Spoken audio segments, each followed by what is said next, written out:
We took a different approach on this. We looked hard at our initial sort of thought process was we were going to create an OpenStack product. Yeah. And that made natural sense, right? So we looked at it a little bit different. We said that rather than create an independent OpenStack product, what we learned is that as we built our development team, what we learned is that everything that's happening in OpenStack is really influencing what's happening in Linux and KVM. Sure. There's all this capability that's happening around around the hypervisor, around virtual switching, around namespaces for isolation. So both OpenShift and OpenStack are really driving a lot of that technology. So what we decided to do, instead of having an independent OpenStack product, we decided to extend the RHEL family.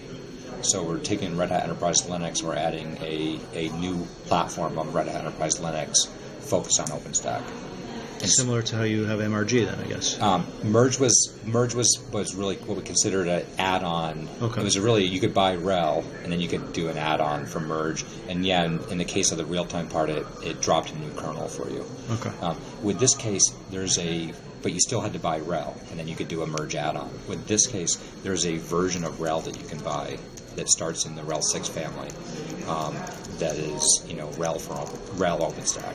Right, so it's the integration of all the OpenStack capability with a specialized version of RHEL, and that version of RHEL is going to be able to aggressively track all the new capabilities that's needed on the Linux side and the hypervisor side that OpenStack needs for deployment today.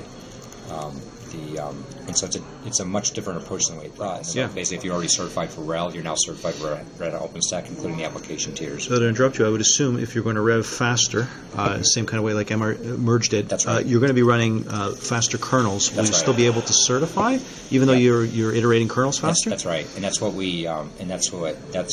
so we've also created.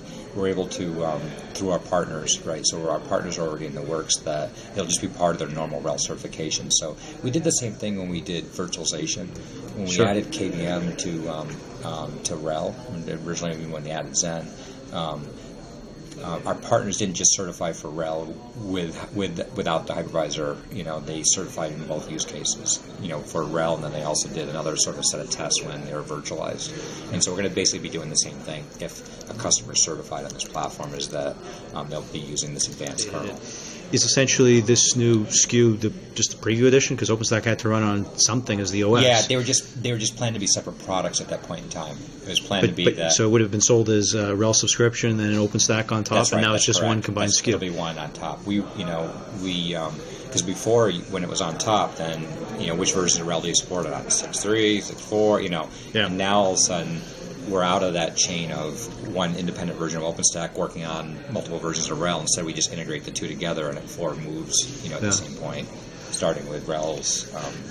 And did the decision to come to this point just a question of engineering ease of use, or was it was two things. It was the engineering cadence that we observed, because we built an OpenStack team, and we realized really quickly though that there was an impedance mismatch between the requirements they need to have on the RHEL team. Yeah. Right. And so all of a sudden we realized that these aren't in separate silos at all. Right. And so we actually had to. So a part of it was.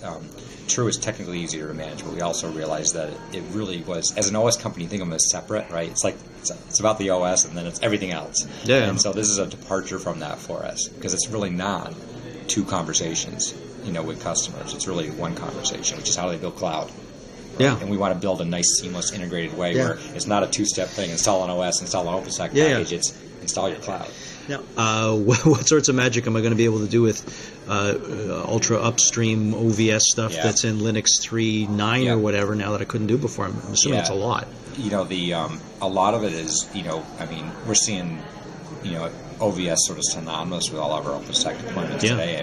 There's just no other way to really create any kind of virtual networking that is visible inside of the host. So our first use case, though, is OVS is going to be primarily orchestrated by Quantum, by the piece of OpenStack. So the API is Quantum, and that's going to orchestrate what you need for virtual networking implemented by OVS. Yeah. There are some new forward things in OVS that enable better integration with Nicira's VMware Nicira MVP. They're here in the pavilion showing off how their distributed software network controller works with Red Hat OpenStack. Yeah. And so they have some new capabilities inside around SCT, things that are like really forward upstream that we're pulling back because what we're seeing from customers is they need that capability for a performance advantage, right? It's all about not just implementing the virtual network, but it's got to be fast. Yeah. And so some of the newer upstream bits have that, whereas the existing RHEL kernels don't. Yeah. For existing Red Hat customers that are already running RHEL, can they do this as an add-on? I think there was you guys had a database, high availability, and other SKUs like that at one time in the RHEL 5 timeframe, where you tried to do something similar. Really well. Yeah, exactly. So I know you probably aren't going to try to do that again, but what will be different this time around? Our customers really subscribe to different versions of RHEL, right? Yeah. So they might do Premium Edition or Advanced Edition, or when they subscribe to a version of RHEL, from a subscription they opt in and they're entitled to even forward versions. So you buy RHEL 6, you're in a RHEL 7, but you're in for that family that you picked, right? Variant. So this is just going to look to them like the new variant.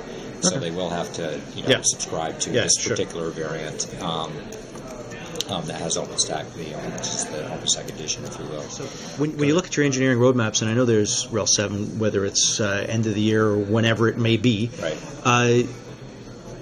Will there be an iteration that will iterate?